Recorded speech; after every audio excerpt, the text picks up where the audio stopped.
자, 여러분들 반갑습니다. 이번 이야기 시청자 까리님께서 오늘 시들문 처음으로 찾아와 주셨습니다. 오늘 해주실 이야기는 아마도 살짝 직업괴담 느낌이 될 것 같습니다. 바로 한번 들어보도록 할게요.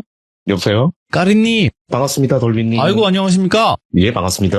오늘 또 이렇게 찾아와 주셔서 영광이고 감사드립니다. 아이고, 초대해 주셔서 고맙습니다. 아이고. 자, 오늘 해주실 이야기는 바로 살짝 직업괴담 느낌이 있을 것 같아요. 예, 맞습니다. 간단하게 어떤 직업괴담이 될지만 이야기해 주시면 좋을 것 같아요. 병원에서 발생된 일이라고 보시면 됩니다. 병원 썰 오랜만인데, 자, 예. 그러면 어떤 이야기일지는 까리님의 또 이야기를 들어보면서 소름을 또 한번 맛보도록 하겠습니다. 렛츠고! 길이십니다. 까리예요!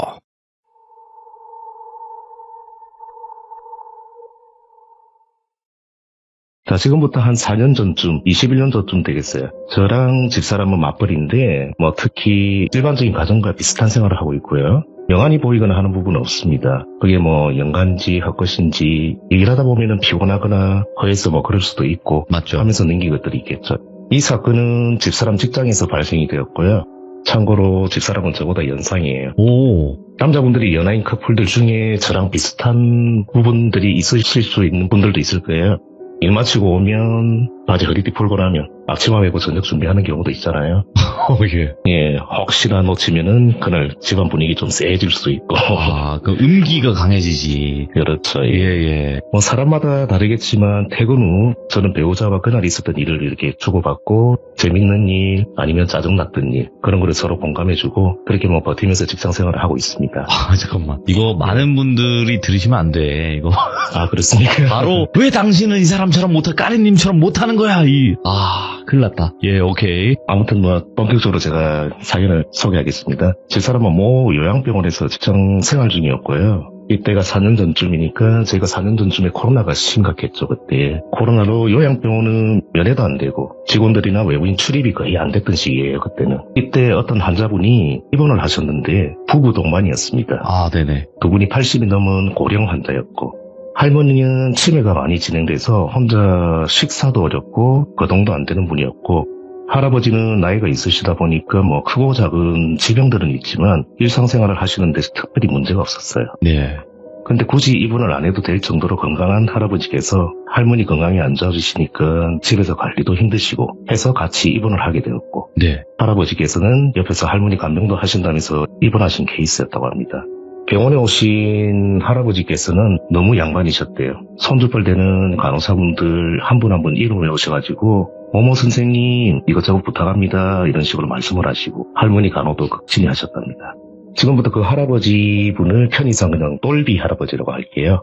똘비 할아버지는 너무 인격이나 품격이 좋으셔가지고 병원 직원들끼리도 돌매너 할아버지라고 불리셨어요. 우리가 흔히 사람들 성이 김이박이면은 김매너, 이매너, 박매너 하듯이 돌매너로 불리셨어요, 그분은.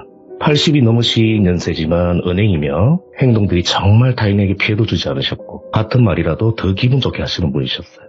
당연히 간호사분들, 간병인분들과 별 특이사항 없이 지내셨던 분이고 보통 일반적으로 병동 내지는 병실 환자분께서 사고나 뭔가 문제가 발생이 되는 부분이 있으면 그 호실의 환자분은 사전에 직원들끼리 공유를 하며 보다 더 신경 쓰고 인수인계하는데 그분은 전혀 입방아에 오르지 않으셨대요. 예. 그렇게 병원 생활을 하시던 중 할머니께서는 돌아가시게 되었고 할아버지 혼자 남게 되셨죠.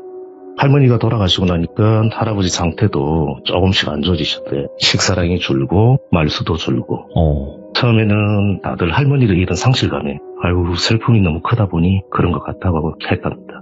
그러던 어느 날 집사람이 출근해서 돌매너 할아버지 병원 입원해 계신 병동에 라운딩을 갔는데 병원 간호사들이 할아버지 이상하다고 자꾸 이야기를 하더랍니다. 이야기 즉슨 어제 저녁부터 할아버지께서 어떤 말과 행동을 계속 반복적으로 한다는 겁니다.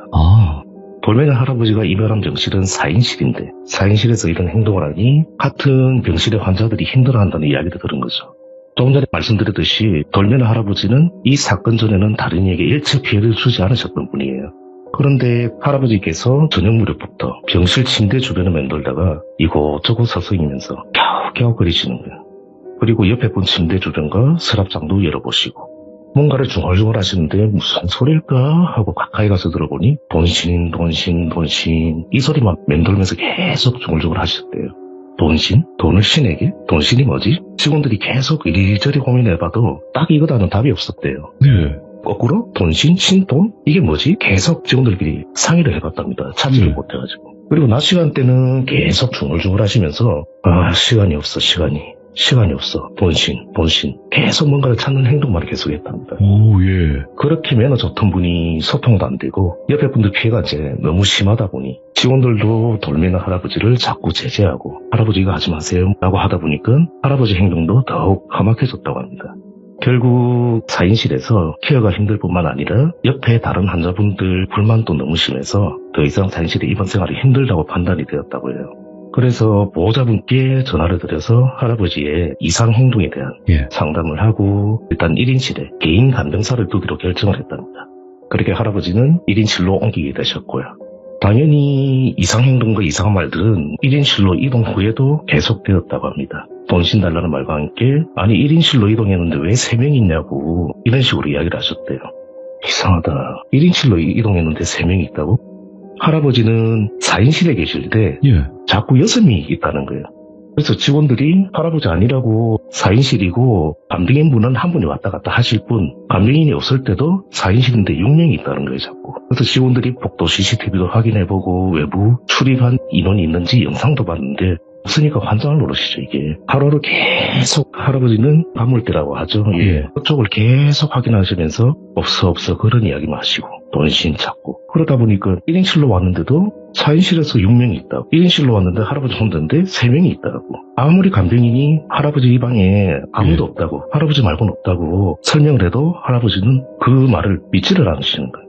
그리고 야간에도 새벽 2시나 돼가지고 세면대에서 혼자 머리를 감으시는 거예요. 개인 간병인이 있다 치더라도 새벽에 머리를 감거나 뭐 샤워를 한다는 이런 부분은 조금 그렇지 않습니까? 뭐 주간도 아니고.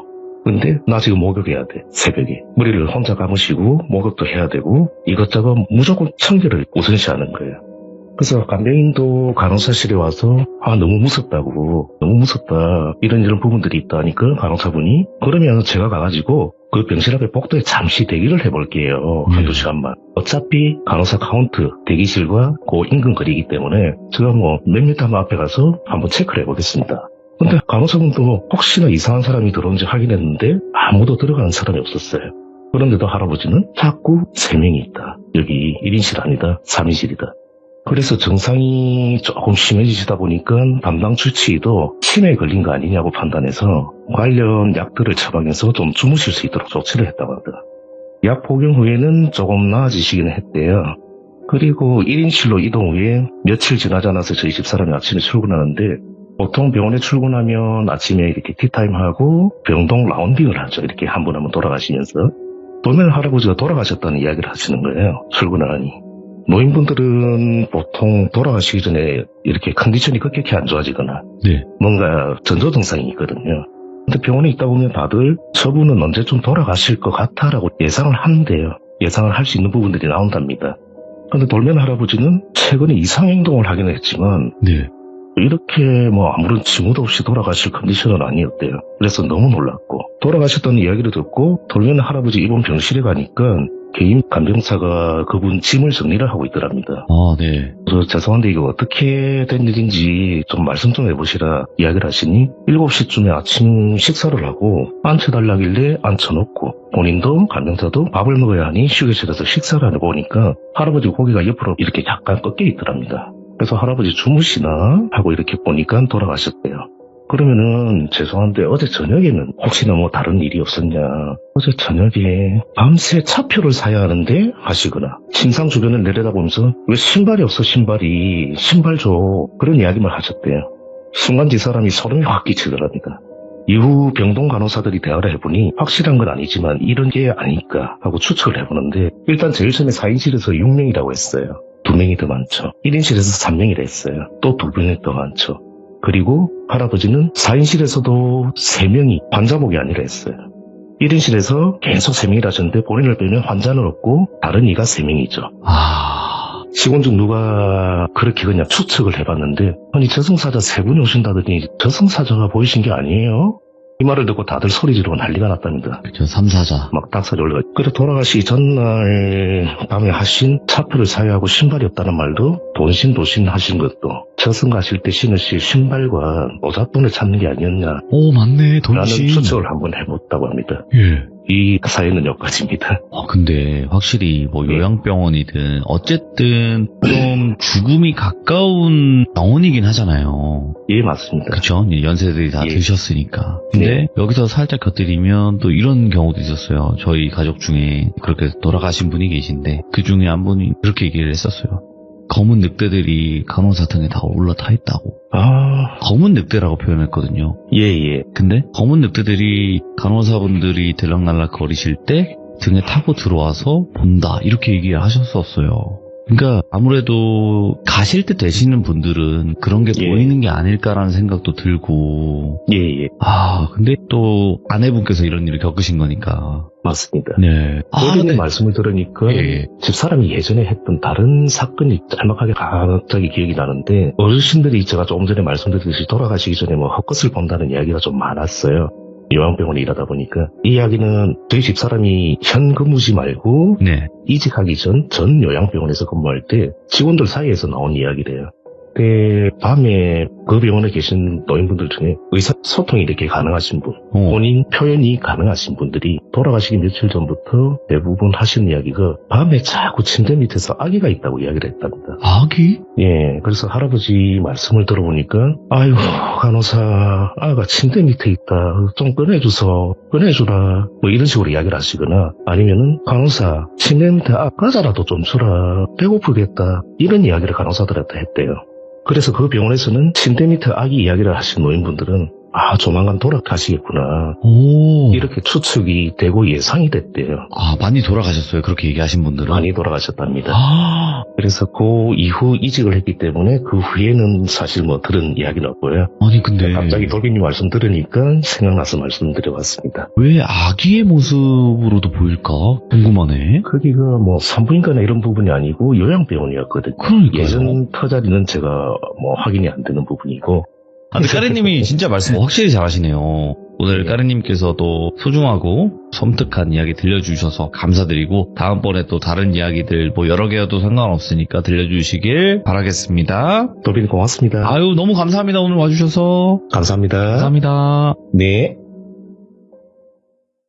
자, 여러분들 반갑습니다. 이번 이야기는 시청자 까리님께서 시들무에 찾아와 주셨습니다. 오늘 까리님이 어떤 이야기를 준비하셨을지는 같이 확인을 해보도록 할게요.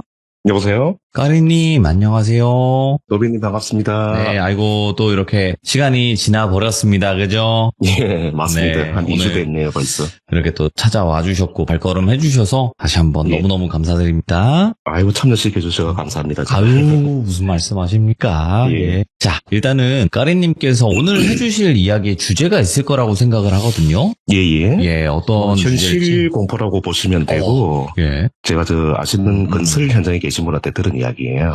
건설 현장. 예. 자, 그러면 도대체 어떤 현실 공포일지 바로 출발을 해보도록 하겠습니다. 렛츠고! 길이십니다. 까리예요!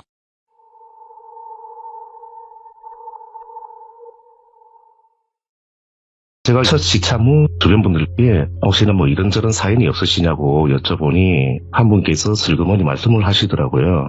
공포라면 공포지만 이게 뭐 귀신 나오는 이야기는 아니라며 일단 말씀해 보시라고 했더니 시일이 조금 지났는데 이런 내용도 괜찮냐며 눈을 띄우시더라고요. 예. 그분이 현재 건설 현장에서 근무하고 계시는 지인분이고요. 때는 15년 전이니까 한 2010년도 경쯤이라고 합니다. 이 이야기를 해주신 분을 그냥 편의상 김 소장이라고 할게요, 제가. 김 소장님. 네. 예. 이야기는 이제 김 소장님께서 어느 지역, 그 지역은 말씀을 드리면 특정될 수 있어서 그냥 윗지방에서 조금 외진 지역, 그쪽 현장에 있는 아파트 건설 현장에 이제 일을 할 때랍니다. 이게 뭐 어느 직종이나 마찬가지겠지만 건설업 특성상 아무리 관리자, 사무실 직원이라 해도 본사 직원이 아닌 현장직인 경우는 일정 부분 몸도 써야 하고 그러다 보니까 일이 고달픈 경우도 있죠. 서류 업무도 해야 되지만 현장을 아무래도. 뛰어다니는 네. 경우도 있으니까요. 특히나 뭐 더운 여름이나 폭염에는 급여가 문제가 아니라 그 땡볕에서 한두 시간만 일해도 땀으로 이렇게 샤워할 정도다 보니 험한 작업, 흔히들 그냥 말하는 노가다를 할 근로자분들도 그 윗지방에서는 약간 외진 곳이다 보니까 인력을 찾지를 못해가지고 현장 일이 급할 때는 그 관리자들도 현장에 투입되어서 뭐 근로자분들과 같이 일을 하는 경우가 종종 있었다고 해요. 뭐 관리자분들은 사실 기술적으로는 안 되지만 보조나 간단한 그런 작업들은 가능하니 예. 그렇게 인력을 보충해서 작업을 시켰다고 합니다. 그런데 이런 식으로 일을 돌리다 보니까 연차가 낮은 신규 직원들은 월급도 이게 좀 적은데 현장 일도 해야 하니 이런 부분 때문에 특히 여름에 퇴사율이 좀 많았다고 해요. 관리직으로 생각하고 입사를 했는데 현장 일도 시키니까 그리고 한두 번 하다 말겠지 했는데 인력이 안 구해주면 한여름에도 몇 날 며칠 작업을 같이 해야 되니 불만이 되게 많았다고 합니다. 예. 그 김 소장네 회사도 별반 다르지는 않았는데요. 건설 현장에서 가장 힘든 계절인 여름이 왔고 여름에 힘들고 험한 일을 할 추가 근로자를 찾기 힘들어지자 김 소장네 회사에서도 급하니까 관리직들이 현장에 투입되어 단단한 일들을 하게 되었다고 합니다. 그러다 보니 김 소장 밑에서 자재 관리를 담당하던 젊은 직원이 현장 작업을 한 며칠 하더니 도저히 못하겠다고 선임 나 죽겠다고 관두는 일이 발생이 됐다고 해요.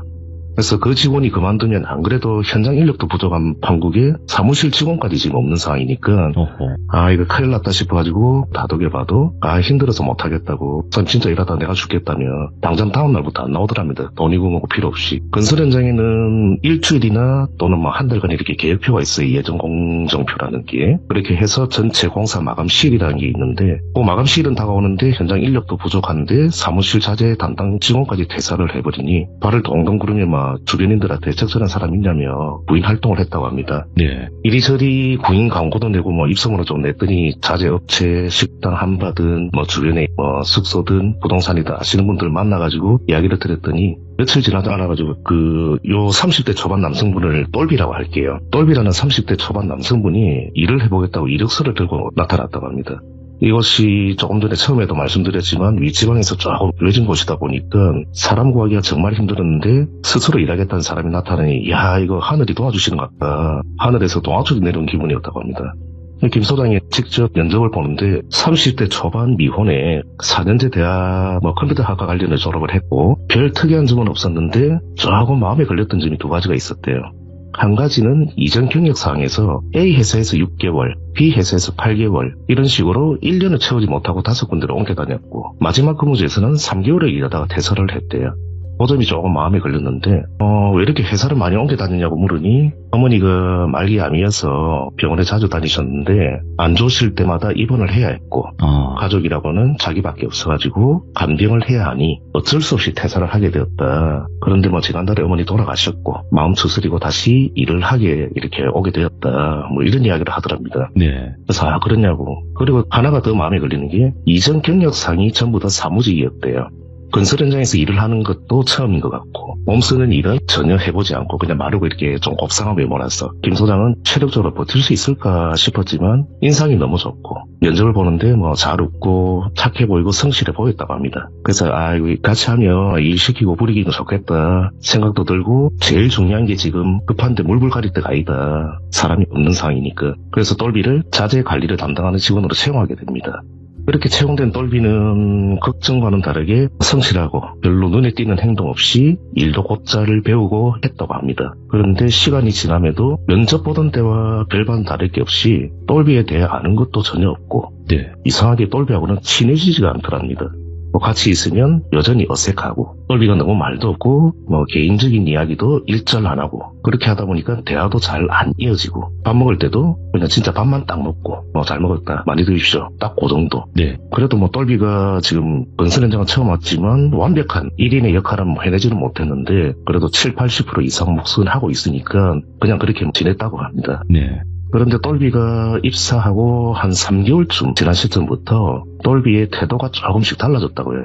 인력 부족으로 또 관리자들이 당분간 현장 잔업을 도와야 되는 일들이 발생을 했는데 물론 현장 일이 힘들고 하다 보니 자주 중간중간에 쉬어주고 휴식도 취해야 되지만 똘비는 잠시 일하다가 나 물 좀 마시겠다 또 잠시 하다가 화장실 간다 사라지고, 또 조금 일하다가 전화 좀 하고 오겠다고 사라지고. 근데 잠시 이동하는 부분이 한참 뒤에서 오는 거예요. 일을 다시 복귀하는 시간이. 그리고 오늘도 일 좀 하네 싶은 날에는 10시쯤 되면은 배고파서 못하겠다고 밥 좀 먹고 갑시다 하면서 혼자 식사를 하러 나간대요. 그 한바식당 같은 경우도 뭐 정해진 시간에 식사를 일반적으로 하겠지만, 좀 이렇게 친분이 있거나 안면이 있으면 관리자들은 중간에 뭐 이렇게 한두 끼는 줄 수 있거든요. 그렇게 하다 보니까 일반적으로 건설 현장에는 11시 반에서 12시쯤이 점심시간이래요. 네. 근데 자기 마음대로 근무지를 이탈하고 막 그런데도 김 소장 눈치도 보지를 않고 자리를 비우는 일이 허다했다고 합니다.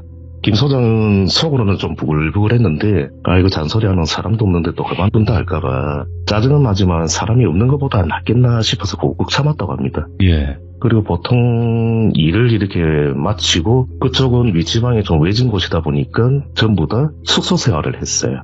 그 인근에서 인력을 구하기가 힘드니 전부 다 예전에 있던 직원들이 본사에서 발령을 내서 숙소 생활을 했는데, 전부 다 일을 마치면 숙소에 가서 씻고 뭐 각자 방에서 이제 좀 쉬기 바빴죠. 왜냐하면 고된 일들을 하시니까. 근데 똘비는 거의 매일 약속이 있는지 저녁에 늦게 들어오고, 휴일에도 낚시 간다, 약속이 있다면서 숙소에 있는 날이 없었대요. 거의. 휴일은 당연히 본인 시간이니까 마음껏 즐기면 되지만, 네. 김 소장은 집에도 안 가고 숙소 생활만 하면서 저렇게 매일 약속이 있어가지고 저녁에도 늦게 들어오고 쉬는 시간이 없어 보이니까 참 속으로 체력도 좋네. 그리고 현장에서 지금 조금씩 똘비가 마음에 들지 않았던 점이 있잖아요. 지금 예. 쉬는 시간에 쉬지를 않으니까 일을 졌다가 하지, 그런 생각을 했대요. 그래서 한날은 똘비가 어디 갔다 오냐고 묻고도 싶었지만 어차피 물어도 이 친구는 대답도 안 할 것 같고, 그래 똘비 자체가 너무 정도 안 가고 막 좀 그렇게 지냈대요.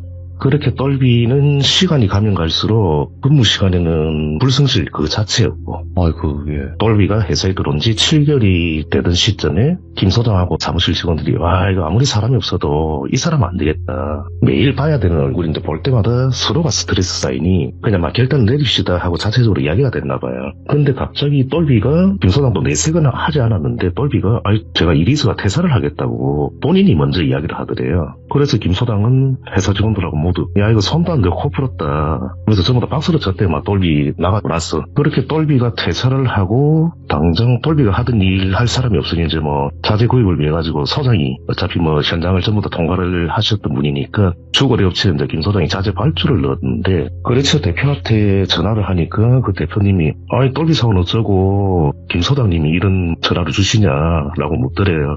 참고로 이 거래처 대표님은 나이에 비해서 너무 순수하시고, 그만 공사 현장에 납품을 하다 보면 뭐 서로 간에 큰 소리도 나고 얼굴을 붉힐 일도 있을 건데, 이분은 그런 일 한 번 없이 그냥 둥글둥글한 성격을 가지신, 우리 뭐 흔히 말하면 사람 좋은 사람이라고, 좋은 사람이라고 그렇게들 이야기를 했다고 합니다. 일단은 뭐 똘비 사원은 어제 갑자기 그만뒀습니다 라고 하니까 똘비 사원이 왜 그만둬요? 하면서 깜짝 놀라더래요.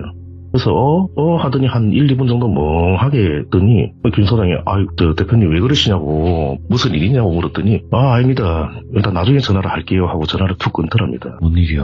예. 이게 무슨 일이지? 자재 담당이고 그쪽은 자재 업체 대표니까 둘 사이 뭐 친분은 있었겠지만 이게 뭐지 하면서, 어차피 집에도 알 방법이 없으니까요. 다음날 자재를 배달하는 김에 그 대표님은 이제 사무실에 같이 들리셨고, 김 소장에게 그 자재 대표님이 점심을 같이 먹자고 하시더래요. 그래서 같이 식사를 하는데 거래처 대표가 조심스럽게 실은 말해도 되나 좀 그러는데, 똘비 사원이 자기가 본사 사장님 친족하라던데 혹시 본사를 갔어요? 라고 묻더래요.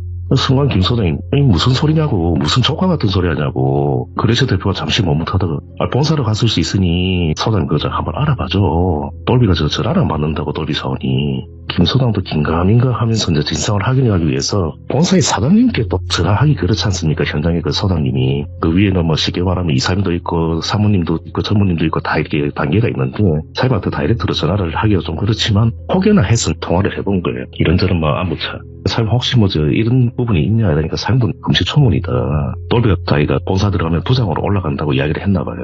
그래서 사임 쪽이나 본사 쪽에서도 그런 적 없다고, 높으신 분 조카라는 그 소문도 사실무근이라고. 그랬더니 그 다음날 거래처 대표가 똘비 본사에 부장으로 안 갔다, 도대체 무슨 일이냐 하면서 저녁에 또 만난 거예요. 저녁에 만나서 이야기를 들어보니 똘비가 자재 담당이다 보니 거래처 대표와 만나거나 통화하는 일이 많았고 어쨌거나 접점이 많다 보니까 자연스럽게 친해졌고 하나 똘비가 대표님 오늘 제가 식사 한번 대접하겠습니다 하면서 전화가 오고 먼저 다가왔다고 합니다. 그렇게 한번 식사를 했는데 그 거래처 대표 입장에서 볼 때도 그 똘비라는 사람이 너무 괜찮더래요. 현장에서 직원들 대할 때랑은 완전 다른 거예요.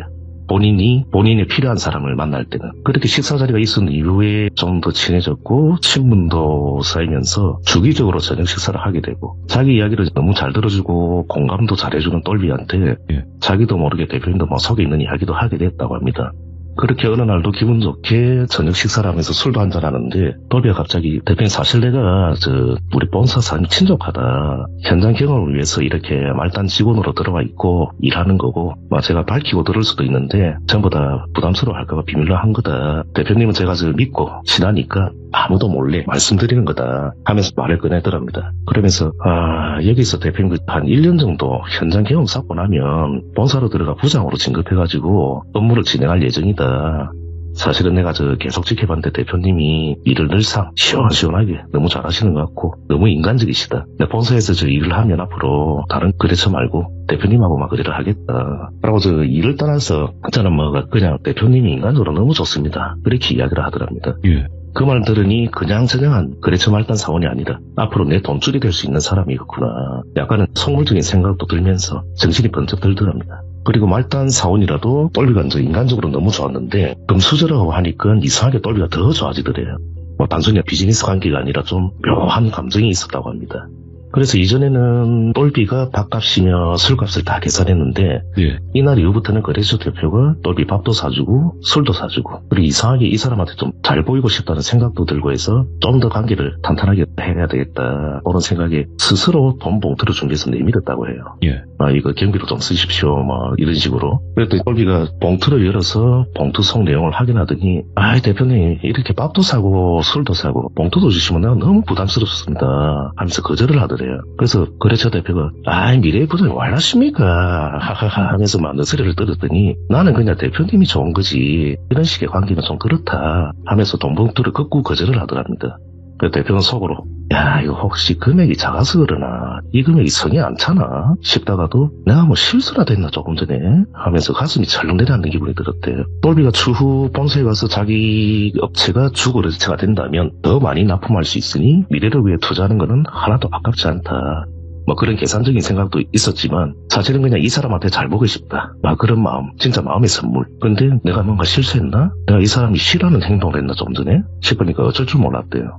그런데 이후 자꾸 그날 일이 마음에 걸리고 그래서 생각하고 또 생각하다가 이거 금액이 작아서 그런 것 같아라는 결론을 냈대요. 본인이 잘못한 건 없는 것 같고. 그래서 현금을 준비해서 안 받겠다는 똘비한테 이번에 한 번만 그냥 세계를 표시하겠다 하면서 돈 봉투를 똘비 호주머니에 그냥 억지로 넣었다고 합니다. 그래서 술자리에서 준비했던 금액보다 훨씬 더 큰 액수였고 기존의 그 금액보다. 그랬더니 똘비가 봉투를 보더니 아무 말 없이 흐뭇한 표정으로 그냥 자기를 쳐다봤대요. 일단 그날은 약간 어색했던 분위기도 사라지고 이전처럼 저녁 같이 먹고 술도 마시고 너무 잘 지냈다고 해요. 그런데 갑자기 자기한테 연락 한 통 없이 그만뒀을 리가 없다면서 말을 막 더듬더듬 하더랍니다. 김 소장은 똘비에 대해서 아는 것도 없고 서로 식사 맛있게 하십시오 그런 대화밖에 없었기 때문에 갑자기 그만뒀다는 그 내용 말고는 뭐라 해줄 말이 없더랍니다. 그 대표한테. 그런데 이 비슷한 일은 똘비가 퇴사한 이후에 또 있었는데 이번에는 작업팀에 있는 박씨 아저씨라는 분이 사무실로 찾아서 똘비 어디 갔냐고 묻더랍니다. 똘비 사원 어디 가셨냐고. 나한테 그만둔다고 말도 안 하고 갈 사람이 아닌데 어디 가셨냐고 연락 좀 해보라고 자기 전화는 안 받는다고. 그래서 박씨 아저씨한테 똘비에 대해서 물어보면 이야기를 들어보니까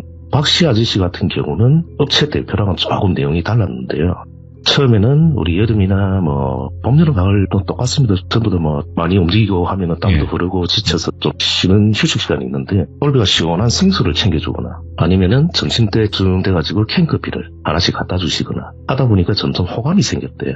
좀 친해지니까 한 번씩 일을 마치고 술자리도 한 번 했는데 이렇게 어울리다 보니까 똘비가 너무 인간적으로 따뜻하고 자신을 대해주고 그래서 너무 좋았다고 합니다. 한참 동생뻘 되지만 어느 날부터는 자기 속마음을 이야기하고 있더래요. 이 박씨 아저씨도. 그러던 어느 날 똘비가 사실은 자기가 1년 정도 경험을 쌓고 나면 현장에 있는 김 소장님 업무가 많으니까 제가 자재 담당 업무도 하면서 김 소장님 업무를 1% 제가 담당하게 될 건데 자재 업무뿐만 아니라 인력 관리 업무도 내가 담당하게 될 것 같아. 보통 아파트 공사 길어야 2년 정도 하는데 다음 현장에 또 그 다음 현장에 계속 저하고 같이 가셔야죠 하면서 박씨 아저씨는 반드시 우리 작업팀에 나 넣어드릴게요 하더랍니다. 작업팀들 같은 경우 한 현장 끝나면은 일이 없으면은 몇 개월씩 이렇게 쉬는 경우도 있어요. 바로 일이 연결되면 바로바로 그 팀들이 넘어가시거나 하시는 경우도 있는데 일이 한번 끊기면은 그런 부분이 있는데 일이 끊기지 않게 계속 제공을 해주겠다고 하니 너무 고마웠다고 해요. 말이라도 진짜로 그렇게 해주든 안 해주든지 간에 그 마음이 너무 고마웠대요.